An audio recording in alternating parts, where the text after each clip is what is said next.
everyone, good evening. I'm Melisa Idris. Welcome to Consider This. This is the show where we want you to consider and then reconsider what you know of the news of the day. Petronas is cutting its workforce as part of a survival plan to stay afloat in an increasingly challenging global operating environment. But when the national oil company that has fueled Malaysia's growth for 50 years starts shrinking, is it a sign of trouble ahead? And can Petronas adapt fast enough to survive the clean energy transition? Or is Malaysia facing the beginning of the end of its oil era? And if Petronas stumbles, what then happens to our economy built around it? So joining me on the show today is distinguished Professor Datuk Dr. Rajah Rasiah, who is a distinguished Professor of Economics at Universiti Malaya's Asia-Europe Institute. He was previously a member of the Special Advisory Body to the Finance Minister. Prof, thank you so much for joining me on the show today. I appreciate your time. Can we begin our conversation with a look at what you think are Petronas's biggest challenges that it faces today and maybe in the near future, the coming years? I think the first is, it actually coincides with national interest. The first is to take account of the fact that the reserves that Petronas holds has gradually shrunk. We know that it was earning something like 700 billion in revenue, and that's actually halved to 350 billion by 2025. That's one. It actually tells us that something like 2035, Petronas largely will no longer rely on fossil fuels for its revenue. Because the reserve would be gone by then, unless, of course, they locate other reserves to be mined. But we also know that Malaysia has given 2050 as our target to achieve carbon net zero goals, which means that on average we are not going to have either we're talking about hydrocarbons or carbon dioxide emissions by that year. That obviously also means that we can't be relying on fossil fuels, unless, of course, we manage in the new era of how they compute carbon capture, carbon trading, carbon storage, and so on, in order to see that that balance is kept. But that will be the first part, Petronas' efforts to manage the carbon transition, energy transition. Here, I think it has already have got its own target. I think by 2030, it's expecting to become focused on renewable energy, something like 70% of it, and something like 40% for the nation as a whole. That shows that Petronas is really in control of the future that it will be facing. And we also know that Petronas has already gone into not just development of new chemicals and so on, in the context of petrochemical development, but also in participating in renewable energy. And it's also been entrusted with helping the government meet the carbon net zero targets. Now, in relation to whether it's concerned about having to shrink its workforce because of the fact that companies are increasingly facing competition, not just because of the traditional nature of competition, but because of the developed countries themselves becoming more protectionist, as we can see Trump threatening around every country, they're going to raise tariffs and so on. But I think the attempt to, say, lay off 10,000 workers should be seen as an attempt to embrace IR 4.0 technologies. I mean, we can expect employment to rise in a structural context of it going into others. But individual firms, because of the introduction of AI, you obviously would see a shrinking of workforces. So that, to me, it's not a symbol. I do not think it's a symbol that Petronas is concerned about trimming the workforce in order to save costs as such, because they're becoming redundant. Because they're being displaced by AI. I would look at it that way. Okay, I do want something that the CEO Tan Sri Tunku Muhammad Taufik said really caught my attention, because he said this plan, when he talked about the plan to reduce their 50,000 strong workforce, that's a huge behemoth of a company. He said if we don't do it now, there will be no Petronas in 10 years. And I thought that was quite telling, because he framed this right-sizing as a survival plan. How do you view that in context of what you know about Petronas's dependency on fossil fuel and transition into cleaner energy? I think that statement is very right. I expect all competitive firms to take that sort of direction. You can't possibly have workers beyond the number that you require to support a certain level of competitiveness. I think that's basically what I think he's mentioning. Of course, firms can have diversification strategies, or even in the context of blue ocean technology, getting into markets where you integrate other markets and so on, so you change the dimension of competitiveness. But in this case here, it's really not something out of the blue, not something that comes out in a way where you can call it as outside the box. It's something that has been around since AI became an important driver of competitiveness. Yeah. Is there a social impact? Is there both an economic and social implication of Petronas right-sizing its workforce? Is that something that the government needs to step in to mitigate, do you think? Because there is this social contract between Petronas and the people of Malaysia as the national oil company, as the guardian of state resources, as the guardian of Malaysia's oil resources. I actually like that question, the social contract, which obviously brings into fore the role played by the Sovereign Wealth Fund in Norway, where a strong emphasis is given to civil society development, problems that the poor face, that's poverty. Of course, we can't probably expect Norway to be having the SDG 2 problem of hunger, but they still face problems of poverty. Pockets of poverty still remain. Now, the second one is contributing to something we call a global common, which came about from the 2015 Paris Accord. That is, if we do not do enough to control carbon emissions, we will only shorten the life of planet Earth. Now, that obviously means that, and here we are referring to global common because borders are permeable. You can't possibly expect something happening in one part of the world doesn't have a repercussion elsewhere. Climate change doesn't know borders, does it? So that's something we should actively think about. And actually, and looking at the portfolio transition of Petronas, it's actually engaged, as far as Malaysia is concerned, at the forefront. Although I can't be talking about whether there's greenwashing and so on, because I haven't got the evidence. But what I can say is that it is right there, taking head-on the need to transform to support energy transition in the country. Can I talk to you a little bit about, so Petronas is about 50 years old, so 74 was when it founded, 1974. Yeah.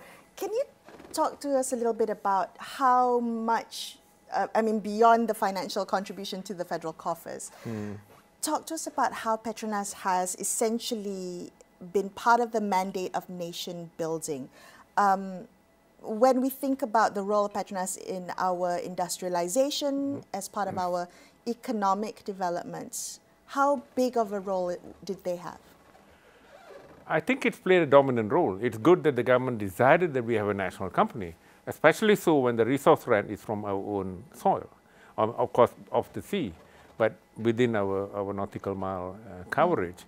And like Petrobras in Brazil, or previously it's not so dominant anymore, Pertamina, it's done the right job of seeing that a key resource-driven economic source is kept. And by and large, one has to accept that in my mind, in the entrepreneurial context, it's done well. Now, a lot of the decisions that are made on what Petronas does are decisions of the government. So there are political decisions that we see as detached from what Petronas does. So I think in the context of what was given as a task to Petronas, it's done well. Countries like Norway, you brought up Norway a bit earlier, they've set up a sovereign wealth fund with their oil revenues, and they've used 1952, that to invest for future generations. Yeah. Was it a missed opportunity for Malaysia not to have done the same, that we had used Petronas's earnings primarily to fund our short-term budget shortfalls? Indeed, we can argue in that sense, but one cannot completely dismiss that Petronas has completely overlooked that role. It has explored oil elsewhere, export other sources of opportunity and so on, it has. But the scale with which it could have done would have been that much more if only the government had not targeted Petronas to be a major supporter of its budget, for example. So the over-reliance on Petronas earnings, did that prevent us from diversifying our economy beyond the dependence on oil rents? I would very much still support the idea that there must be much more diversification than what it's done now. It's done very well. I must say that because I've looked at those accounts before, some time back. But what I feel it can do, normally we look at benchmarks, and what we can do, we look at what Norway has done. The US is not an example for me.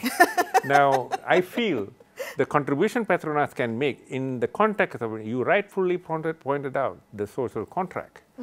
What can it really do to the peoples of Malaysia? That's an area where I think the focus should shift increasingly to. In a way, it might, in the sense that we have managed this, early this month, our Prime Minister proudly announced that our budget deficit has fallen to 4.11% from the 5% the previous year. It's quite an incredible drop. I hope it then, because by next year we're supposed to meet the threshold our Madani government announced in 2023. I'm not sure whether it's 3.5 or 3.8%. I hope they do it. But it doesn't mean that I believe that threshold must be met, though. That threshold was defined by the government that they want to achieve. So arbitrary, you reckon? I think through expert advice, they came up with that figure as really... see, one needs to know the budget deficit is more important than the debt to GDP ratio. The debt to GDP ratio of Singapore is 160%. But it manages its capital so well that it makes more money from having those surpluses, the debt being higher on the basis of the borrowings. Now, likewise, Japan is 260% debt to GDP ratio. Now we are dealing with Malaysia, which has brought it down to some extent. And that doesn't even reach, it's 60%, doesn't even reach 100%. Now, I feel that budget deficit should be taken account of simply because it leaves you little leverage. If you look at what Trump is doing, Trump has been told by the billionaire businessmen that support him, their deficit of 7% is not tenable. They should bring it down to 5%. So he's going around telling the rest of the world, clear the surpluses you're enjoying from the US. Even though India has got an overall trade imbalance, but with the US it's got a surplus. Malaysia has got a surplus. China has got an even bigger surplus. He's threatening them all that he will have reciprocal tariffs. It means that you will have similar levels of tariffs. Most of these countries have higher tariffs, which is what he did to Colombia recently. So what it means is that we should not let that deficit out of control. Understood. I completely understand what you mean about it being well managed. Now, the question is, how crucial is Petronas to our finances today? If the state-owned oil company is facing declining reserves and a very challenging operating climate, can the government wean itself off the dividends that it gets from Petronas? Can the government survive without Petronas? I mean, talking about whether the government survives, even some of the worst governed nations survive. The question is how hard-pressed will they be? I mean, remember how bad Zimbabwe under Mugabe was managed. And I can't possibly think of Malaysia ever getting to that sort of stage. Now the point I'd like to make here is Petronas indeed is a very important company. The suggestion on energy transition coincides with the fact that our reserves are falling. I don't think that we suddenly will have this sudden discovery. For some reason, China found huge amounts of gold somewhere in Yunnan and elsewhere. But I mean, we should not anticipate that sort of nujum pak belalang sort of a response here to solve our country's problem. But I think what Petronas should do is, and the government should allow it to do, give Petronas enough autonomy so that they can play with the reserves that they have to invest in alternative sources of energy. I do not think Petronas as a core competence should go too far away from energy. It should focus on energy rather than becoming a conglomerate that is into every thing that is So rather around. than a national oil company, Yeah. a national energy company. Absolutely. Okay. Can I ask you how you see Petros taking over as sole gas aggregator from Petronas to buy and sell all natural gas in Sarawak? How do you think? How big is that hit to Petronas, and how might it adapt or respond to that power shift? I mean, my take is these are reactions that suggest two things are possible. On the one hand, the overwhelming role of politics in the context of how you have Petros coming into the picture. The second one is, for a long time, I think some legal guys were also telling that by having this mining taking place, much of it from the seas, the Sarawak government cannot really make an argument about taking control of it. Now, I'm not into those kinds of things. Now, if the argument is that there will be more autonomy for the state, and the state, if we are looking at a decentralized state framework, one where central government simply initiates, and you have a provincial or a state government that intermediates, and then we have a local government, whether it is a city government, a municipality, or a county, they implement. If there is actually a smooth coordination between the three, that will be great. And that would mean Petros should come, if that's the line of argument we take, so that we have members of our society, our country, who are living, say, in a town that I grew up, for example, Teluk Intan, having a say in how Teluk Intan evolves. Then at least we can see that people have shaped the way that locality has grown in relation to a coherent coordination initiative by the state, and of course the national polity taking control. So that's fine. To me, I don't see a problem in that sense, if it means that that's how governance is going to take place. So it boils down to how clean the communication is, the coordination is. Yes, absolutely, yeah. When I think about, so a country that has, say, 2 state-owned oil companies, yeah.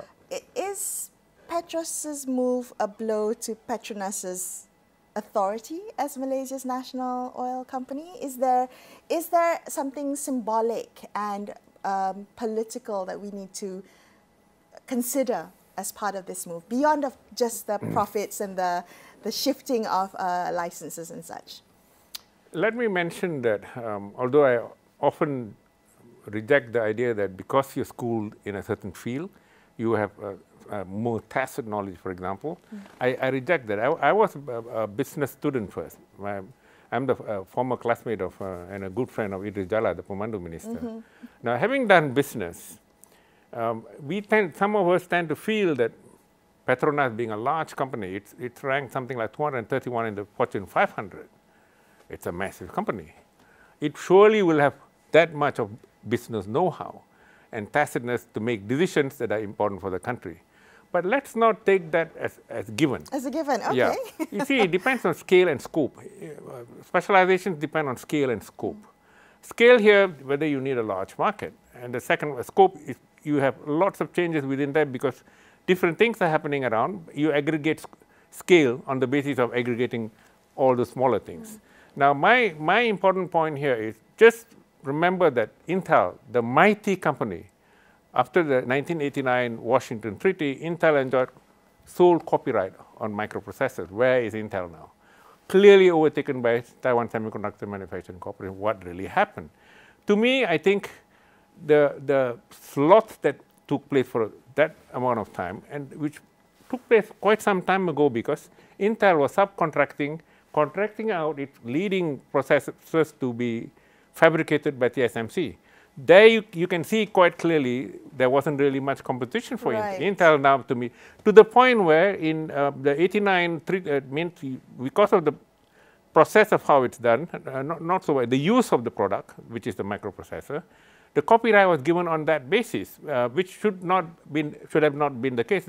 The essence of it is, if you look at how the Berne Convention for copyrights came in, it was meant to assist the artisans who are engaged in music there's no path dependence. If Beethoven had not come, if Mozart had not come, it doesn't mean that you will have another Mozart or Beethoven. Or the sculptors, the painters and so on, the guys who do carving and so on. This doesn't have scientific path dependence the way we speak about Einstein. So in my sense, that sort of a problem should not arise here. Now, I don't think that we should take Petronas that way because it's got that much of experience internationally, historically, and the fact that it's assembled a group of experts, high human capital with that much of knowledge, that Petros could possibly compete in that sort of terms. No. And besides, you should know that new entities often have drive more than old entities. That's been demonstrated in business. So my own feeling is, if I was given a choice to look at the case in more, what are the circumstances behind the creation of Petros? How is Petros going to emerge? It doesn't mean let's also accept that the mortality rate of newcomers is very high. If they survive 5 years, yeah, they survive much longer. So taking all that into consideration, if it means that we want Petronas to observe the social contract, we want social contract dispersed around the whole country, not just a group of people in a certain location enjoying those benefits, then I think it's the right way to go. Interesting. Yeah. I wonder whether Petros would also have a social contract for it to exercise. Hopefully, but yeah. There are lessons to be had from the semiconductor industry. Thanks for pointing that out. I do want to ask you, when you think of Petronas' transition to cleaner energy or its energy transition era, what would you think are what is the bigger risk? The fact that Petronas doesn't transition fast enough, or it transitions too quickly and loses its ability to generate revenue, its profitability? My own take is this. We already should accept that the reserves that Petronas is working with are declining. With that in mind, it's basically looking at how it tailors itself, organizes itself, adjusts itself to see the transition that it has to do, the transition that we have put up to meet carbon net zero by 2050, on the one hand. On the other hand, the fact that our reserves are depleting and depleting very fast. Remember, in 10 years, we already halved the revenue. So in my mind, they're doing it fairly well, in my mind. Now, if it means that we want to improve it further, in other words, we want to see that efficiency levels go up, it becomes more effective in terms of what it does, then you need to have a scrutiny. You need to have a team of people who work towards looking at what it's done, what is achieved, whether that can be improved further. That's what I would do, even though I've moved into different fields. Yet I started with business. Do you think that, where do you see, say, Petronas in 25 years as it aims to hit that goal of 2050 net zero? Where do you see Petronas in terms of the Malaysian economy and its social contract to the people? My hope in terms of what we pledged as part of the countries that ratified the COP21, Conference of Parties 21, which came with the Paris Accord of 2015, to meet our, subsequently it became the NDC, the National Defined Contribution that we submitted to the United Nations Convention for Climate Change. It means that we need to achieve carbon net zero by 2050. When you mentioned, interesting question, 25 years from now, we are actually reaching there. Yeah. So on the one hand, what would the production portfolio of Petronas be? My expectations are they're no longer in fossil fuels. They're no longer there. Now, the second thing is, it can still, if it remains competitive, if it remains capable of undertaking the task it's done now, let's accept that essentially it was the biggest player with regards to energy down here. Now, its position is shared by others, but it remains the biggest player, even though it shares with Exxon, Shell, and perhaps a few others, and the imports that we have. Particularly gas. Now what I think it should do is, if it continues and succeeds in extending and displacing its portfolio from fossil to non-fossil fuels, there's a renewable. Well, we should support that. We should. The only thing I'd like to say is, let's hope that it quickens further. In other words, it doesn't wait until 2050 to achieve the target, and at the same time, it is able to generate that much of surplus in a competitive way. Yeah. Prof, thank you so much for being on the show, sharing some of your insights on this matter. I appreciate your time. Thank you. Thank you. That's all we have for you on this episode of Consider This. I'm Melisa Idris, signing off for the evening. Thanks so much for watching, and good night.